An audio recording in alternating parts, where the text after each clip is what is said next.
All right, let's dive into one of the most powerful professional level patterns in Python, the mixin. It's a really cool technique that lets you write incredibly clean, reusable, and safe code. And by the end of this, you're going to know exactly how to use it to your advantage. So if you've been coding in Python for a little while, you've probably heard the warnings, right? That using multiple inheritance, letting a class inherit from more than one parent, is this dangerous trap that just leads to absolute chaos. But is that always true? And this is really the core dilemma every developer faces. On one side, you have what we all want, small, reusable pieces of behavior that keep our code clean and easy to manage. But on the other side, there's the risk. The main tool we have for that, inheritance, can turn our code into a tangled, risky mess when you start combining parents. This is the exact problem that mixins were designed to solve. Okay, so before we get to the solution, let's just quickly break down the problem itself. Why does traditional multiple inheritance get such a bad rap? It really comes down to these three things. First, your class relationships can become a total tangled mess. Second, it gets really hard to figure out which parent's method is actually going to get called. That's all decided by something called the Method Resolution Order, or MRO, which is basically Python's rulebook for where to look. And trust me, with multiple parents, that rulebook gets complicated fast. And finally, you create this tight, risky connection between classes, where a tiny change in one parent can unexpectedly break a child class way down the line. All right, enough with the problems. Let's meet the hero of our story, the mixin. It's an elegant, simple pattern that solves this complex inheritance problem beautifully. So what is a mixin? Well, the definition is incredibly simple. It's a small class that does one thing and one thing only. It adds a single, specific, reusable behavior to any other class that wants it. That's it. No complexity, just focused functionality. The best way to think about a mixin is as a plug-and-play ability. It's not a type of thing. It's a thing something can do. For example, you can have a mixin that gives something the ability to fly, or the ability to log messages, or the ability to save its state. You're basically just plugging these superpowers right into your main class.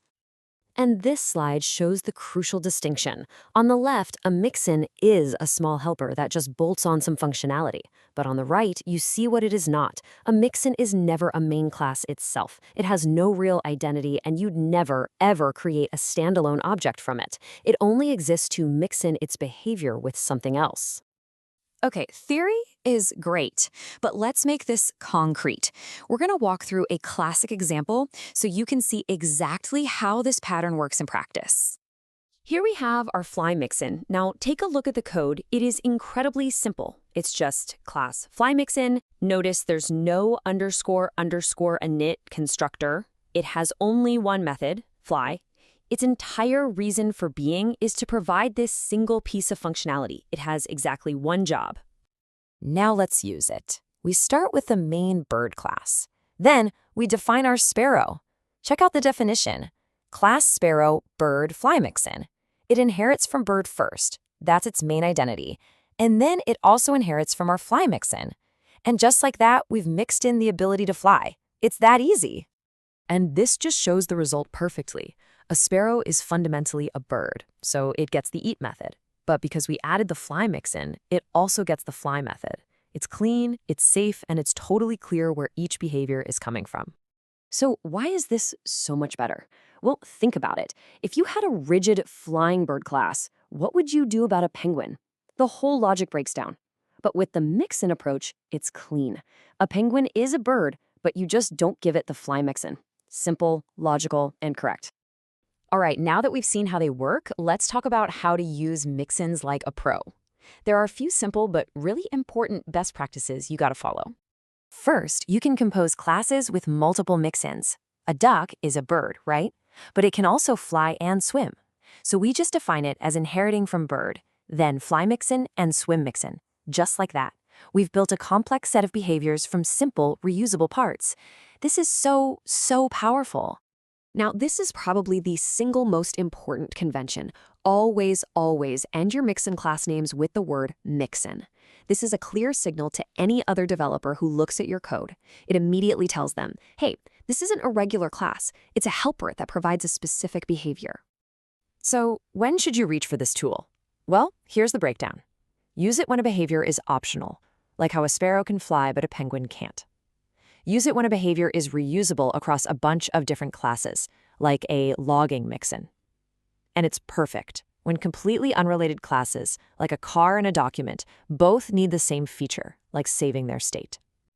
And just as important is knowing when not to use them. If a class represents a core identity, like a bird or a car, it is not a mixin.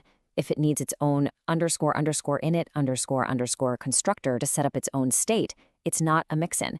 And if it has a ton of complex, heavy logic, it's probably a sign you need a different design pattern. And, this isn't just some academic exercise. Let's see how this pattern is used out in the wild by professional developers in major real-world frameworks. If you've ever used a web framework like Django, you have seen mixins everywhere. A login required mixin can be added to any web page to protect it. A permission mixin can check a user's roles. A cache mixin can add caching behavior. These are perfect examples of adding optional, reusable functionality. Okay, let's wrap this all up and put together your pro coder playbook. Here are the crucial points you need to remember to really elevate your code. So here's the bottom line. Mixins are your key to using multiple inheritance safely in Python. By focusing on providing these small, reusable behaviors and never using them as standalone classes, you end up with a design that is clean, professional, and incredibly reusable. So, what new superpowers do you have now? Well, for one, you can use multiple inheritance without being afraid of it. You have a powerful tool for designing code that you can reuse over and over. You understand a core pattern used in professional frameworks. And best of all, you can avoid that inheritance chaos for good. And that really brings us to the end. Remember, mixins aren't just a coding trick. They're a fundamental shift in how you think, away from strict is-a relationships and toward these flexible has-an-ability compositions. So with that in mind, my question for you is, what reusable behavior are you going to build first?